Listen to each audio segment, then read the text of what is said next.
Olá, bem-vindo ao meu canal. Eu sou a Cristiane e neste vídeo eu vou te contar a história João e o Pé de Feijão. Antes de começar, se você tem dificuldade para dormir, acalmar a mente e relaxar, é importante tirar um tempo para você mesmo, para fazer ou ouvir algo que gosta sem se sentir culpado. E esta é a hora. Agora deite-se em uma posição confortável para escutar a história. Feche os olhos, solte os braços, as pernas, relaxando o seu corpo. E vamos começar. Há muitos e muitos anos existiu uma viúva que tinha um filho chamado João. João e a mãe eram muito pobres e, para se manterem, contavam apenas com uma vaca, cujo leite vendiam na cidade. Um dia, porém, a vaca parou subitamente de dar leite e a pobre mulher, tendo perdido assim a fonte de seu sustento, ficou preocupada e sem saber o que fazer. João, de sua parte, começou a procurar um emprego com o qual pudesse ajudar a mãe. Mas os dias foram passando sem que ele arranjasse coisa alguma para fazer. Assim, a única solução que encontraram foi vender a vaca, pois o dinheiro daria pelo menos para viverem por algum tempo. João logo se ofereceu para ir vender o animal na cidade. Mas a mãe, achando que ele não saberia negociar, a princípio não consentiu. Entretanto, porque ela própria poderia sair de casa naquele dia, não teve outro remédio senão concordar com a ideia. Amarrou então uma corda no pescoço da vaca para que João não a perdesse, e depois de dar muitos conselhos ao filho, deixou-o partir. E lá se foi João, com destino à cidade. Quando estava no meio do caminho, encontrou um vendedor ambulante que o cumprimentou muito simpático e perguntou-lhe aonde estava indo com a vaca. Assim que João contou que estava indo vendê-la na cidade, o homem tirou do bolso um punhado de feijões muito bonitos e de cores e formatos variados e mostrou-os ao menino, dizendo que eles eram encantados.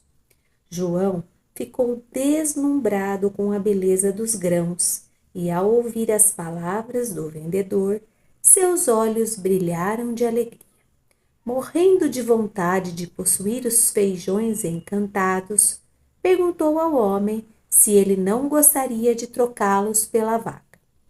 O vendedor concordou prontamente com a troca, e horas depois João chegava em casa muito satisfeito, achando que havia feito um excelente negócio.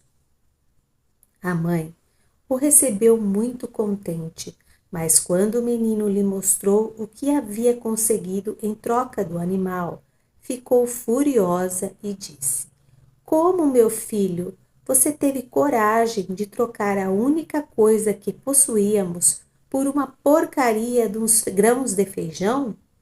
E quanto mais pensava na situação difícil em que ela e o filho estavam agora, mais nervosa ficava. Até que, num acesso de raiva, jogou os feijões pela janela, gritando: Veja, seu tolo, veja para o que servem esses grãos encantados, para jogar fora.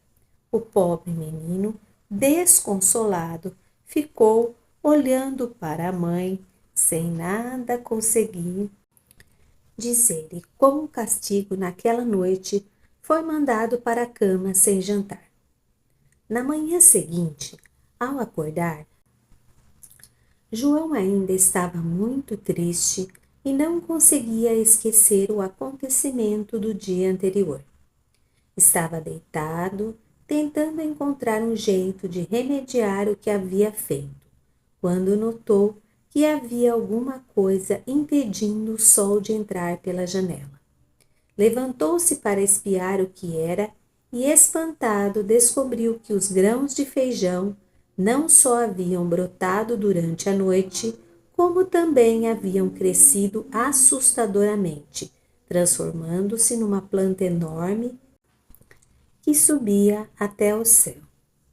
Admirado e feliz, o menino correu até o quintal e, sem pensar duas vezes, começou a subir pelo pé de feijão.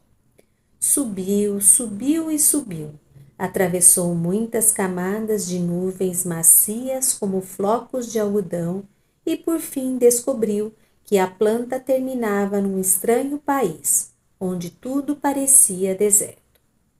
Como queria saber onde estava, João resolveu andar para ver se encontrava alguém por ali. Mas o lugar parecia completamente desabitado, pois mesmo andando horas em seguida, não viu ninguém pelo caminho. Porém, quando já estava escurecendo e o seu estômago até doía de fome, João avistou um enorme castelo para onde se dirigiu.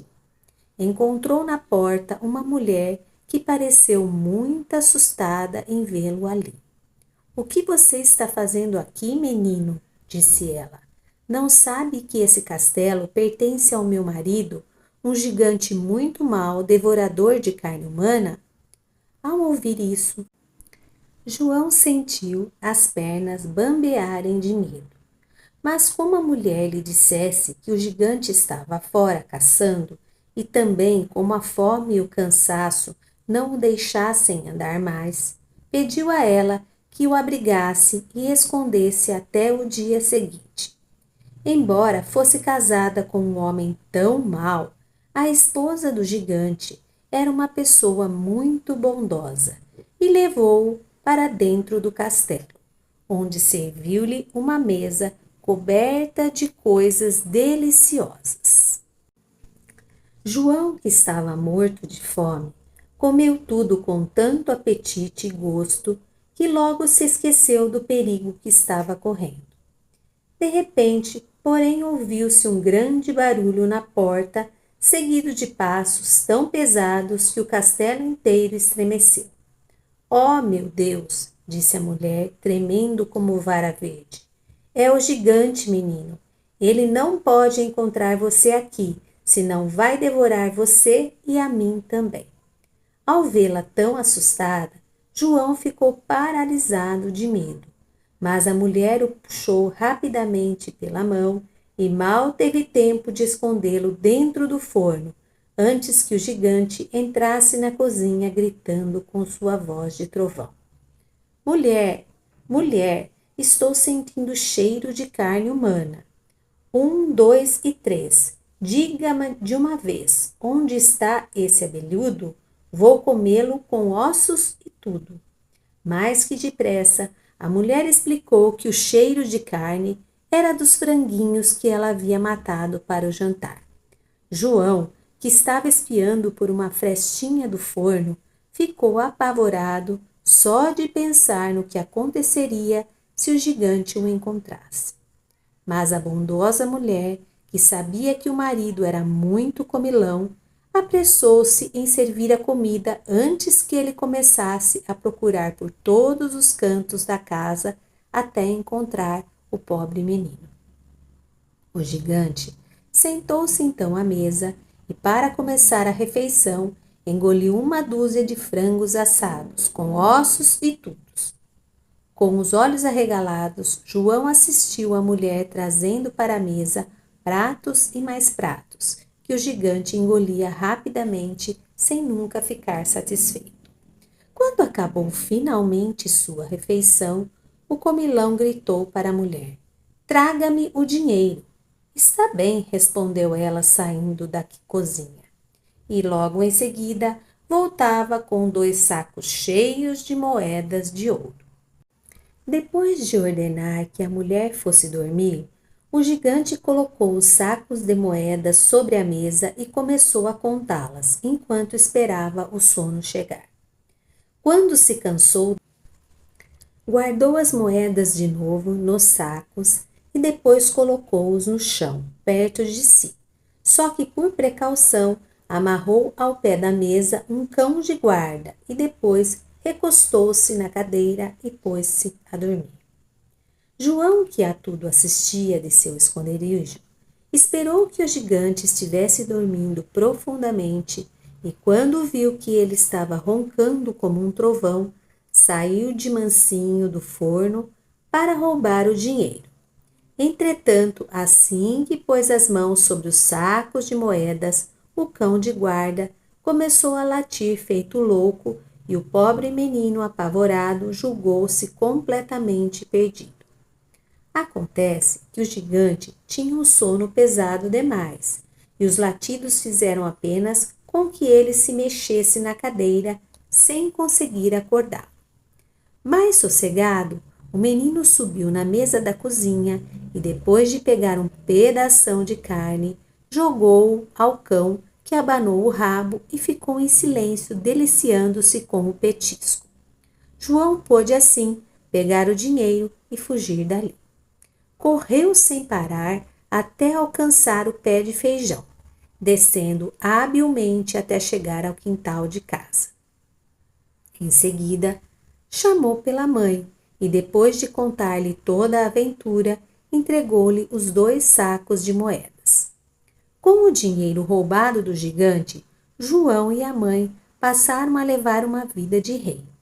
Nada mais faltava na casa e eles não precisavam mais temer a fome e a necessidade. Mas o tempo foi passando e os sacos de moedas começaram a ficar vazios.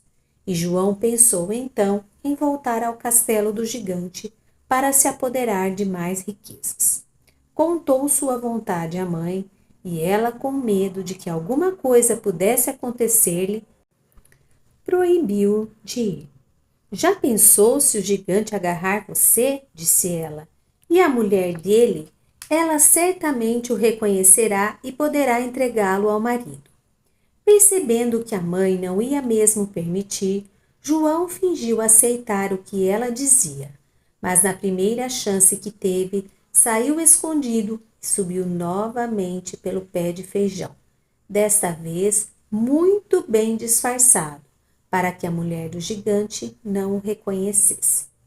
Chegou assim mais uma vez ao estranho país e, depois de caminhar até o anoitecer, avistou o castelo do gigante, na porta do qual encontrou novamente a boa mulher. Menino, disse ela, sem reconhecer João, o que você faz aqui? Não sabe que esse castelo é do meu marido, um gigante muito mau, devorador de carne humana?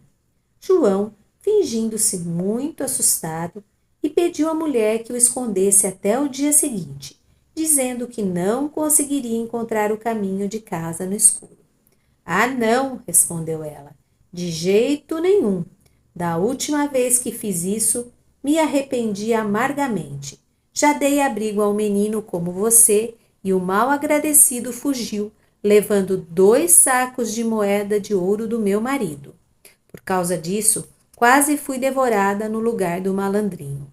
E o gigante, desde então, tem estado com um humor terrível, que eu sou obrigada a suportar.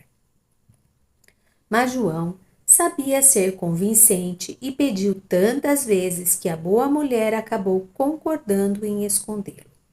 Assim, levou-o para dentro do castelo e deu-lhe de comer e de beber. E novamente mal teve tempo de esconder João.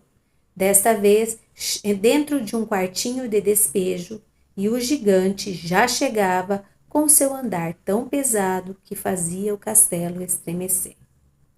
Dali a pouco, ele já estava na cozinha gritando com voz de trovão. 1, 2 e 3. Cheiro de gente outra vez. Onde está esse abelhudo? Vou comê-lo com ossos e tudo. Enquanto dizia isso, o gigante procurava por todos os cantos da casa. João, que a tudo assistia pela fechadura da porta, ficou morrendo de medo de ser encontrado. Mas a bondosa mulher mais uma vez convenceu o marido de que não havia ninguém na casa e, enchendo a mesa de comida, conseguiu distraí-lo. Novamente o gigante comeu até se fartar e depois disse à mulher: Mulher, traga-me a galinha. Ela, como da outra vez, obedeceu às ordens e saiu da cozinha para voltar logo depois trazendo uma galinha viva. O gigante colocou a galinha sobre a mesa e assim que a mulher se retirou, ordenou: Bote! E João viu, espantado, a galinha botar um ovo que não era nem branco e nem igual aos das galinhas comuns, e sim de ouro, ouro puro e maciço. Bote outro, ordenou o gigante, e a galinha obedeceu. Assim aconteceu sucessivamente, até que a mesa da cozinha ficou repleta de ovos de ouro, bonitos e reluzentes. De repente, o gigante se cansou de mandar a galinha botar os ovos e, debruçando-se sobre a mesa, caiu logo em seguida num sono profundo. Quando ouviu o gigante roncando outra vez como um trovão, João saiu em silêncio e desceu o esconderijo. E como desta vez não havia nem o cão de guarda para atrapalhar, foi muito fácil agarrar a galinha e fugir correndo do castelo, até chegar ao pé de feijão.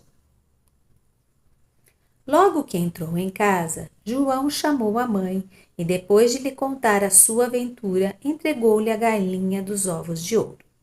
Daquele dia em diante, nada mais lhes faltou, pois sempre que precisavam de alguma coisa, bastava ordenar à galinha que botasse um ovo e ela obedecia prontamente. Mesmo sendo agora rico e feliz, João voltou a ter vontade de subir outra vez ao castelo do gigante. Mas sempre que falava nisso, a mãe o repreendia tão severamente que o menino acabava adiando a viagem, sem entretanto desistir da ideia. Passaram-se assim 3 anos, no final dos quais João tomou uma decisão.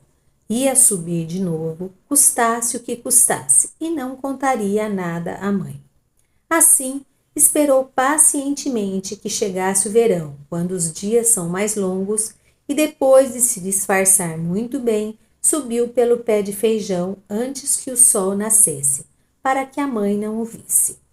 Novamente chegou ao castelo, numa hora em que o gigante não estava, e mais uma vez não foi reconhecido pela mulher, que voltou a falar-lhe dos perigos que corria estando ali. Só que dessa vez foi muito mais difícil convencê-la a recolher um estranho em seu castelo, pois o gigante, depois do último roubo, estava com um humor insuportável e cada dia se tornava mais malvado. João, porém, sabia que a mulher era muito bondosa e continuou insistindo até que conseguiu convencê-la. Foi então acolhido e de novo lhe foi servida uma refeição deliciosa. Mas nesse dia o gigante chegou tão repentinamente que a mulher só teve tempo de colocar João dentro de um caldeirão antes que o marido entrasse na cozinha gritando: Mulher, sinto cheiro de carne humana. 1, 2 e 3. Diga-me de uma vez, onde está o abelhudo? Vou comê-lo com ossos e tudo. E estava tão furioso e desconfiado que começou a procurar por todos os cantos sem nem ouvir a esposa chamando-o para o jantar. Procurou, procurou e procurou, até que finalmente chegou bem perto do caldeirão onde João estava escondido. Ao ouvir aqueles passos que faziam o chão tremer e aquela voz de trovão gritando furiosamente, o pobre menino achou que estava mesmo perdido. Por sorte, entretanto, o gigante sentiu uma fome repentina e ficou com preguiça de levantar a tampa do caldeirão. Por isso, desistiu de procurar e gritou: Mulher, quero jantar. Dentro de seu esconderijo, João suspirou aliviado e ali ficou bem quietinho, esperando que o comilão fizesse sua interminável refeição. Quando afinal estava satisfeito, o gigante gritou para a mulher: traga-me a harpa de ouro. E ela, como sempre fazia, obedeceu-lhe prontamente. O gigante esperou que ela se retirasse para dormir, depois colocou o instrumento sobre a mesa e ordenou: toque! No mesmo instante, a harpa de ouro começou a tocar sozinha uma melodia doce e suave que deixou João maravilhado e que embalou os sonhos do malvado gigante. Assim o menino esperou até que ele estivesse roncando bem alto, saiu em silêncio do caldeirão e correu na direção do valioso instrumento. Acontece que a harpa era encantada e, ao sentir que mãos estranhas a tocavam, começou a gritar com uma voz fininha: socorro, socorro! E o gigante, ou porque não estivesse dormindo ainda, ou porque gostasse muito da harpa, acabou acordando. Ao ver que estava sendo roubado, levantou-se da cadeira gritando furioso: ah, seu maldito! Desta vez você me paga. Quando eu o pegar, vou engoli-lo vivo, com ossos e tudo. Disse isso e veio direto em cima do pobre João, que, muito assustado, começou a correr até não poder mais. A harpa de ouro, por sua vez, continuava gritando com sua vozinha fina: socorro, meu senhor! Estão me roubando! E João, ao ouvi-la falar, corria mais ainda, achando que o gigante o estava alcançando. De repente, no entanto, João percebeu que havia já alguns minutos não ouvia mais os urros e o barulho dos passos de seu perseguidor. Intrigado, virou-se para trás e descobriu uma coisa que o deixou muito feliz. O gigante, embora fosse grande e forte, já estava velho e não conseguia correr muito. Mesmo assim, ainda havia um longo caminho para chegar ao pé de feijão. E por isso o menino agarrou de novo a harpa, que não parava de gritar por socorro, e continuou a correr. Horas depois, alcançou de novo seu pé de feijão e começou a descer. Quando estava já no meio da haste da imensa planta, porém, João olhou para cima e viu que o gigante, por ser muito pesado, descia numa rapidez incrível. Assim, logo que avistou o quintal de casa, o menino começou a gritar pela mãe: mamãe, mamãe, traga-me um machado depressa. Quando João pôs os pés no chão, a mãe já se preparava para dar os primeiros golpes na planta. Mas a viúva, ao olhar para cima e ver o tamanho do gigante, ficou paralisada de medo. João estava muito cansado, mas conseguiu reunir todas as suas forças e, apossando-se do machado, golpeou várias vezes o pé de feijão. Tendo sido cortada a planta, o gigante despencou lá do alto, caindo ao chão com um grande estrondo. Era tão pesado que seu corpo, ao cair, fez uma cratera enorme que demorou muitos anos para fechar. Livre do perigo que o ameaçava, João abraçou a mãe alegremente e, desde aquele dia, os dois passaram a viver tranquilos. Tempos depois, quando se tornou um homem forte e bonito, João se casou com uma princesa, com quem viveu feliz por muitos e muitos anos. Quanto ao pé de feijão, depois de cortado, secou completamente e, como não havia mais sementes, nunca mais nasceu outro igual. Esta é a história de hoje. Se você gostou, compartilhe para quem vai gostar da história. Se quiser ajudar o canal, se inscreva, curta o vídeo e deixe um comentário aqui embaixo. Obrigada pelo tempo que você passou comigo hoje. Temos um encontro amanhã com uma nova história para dormir.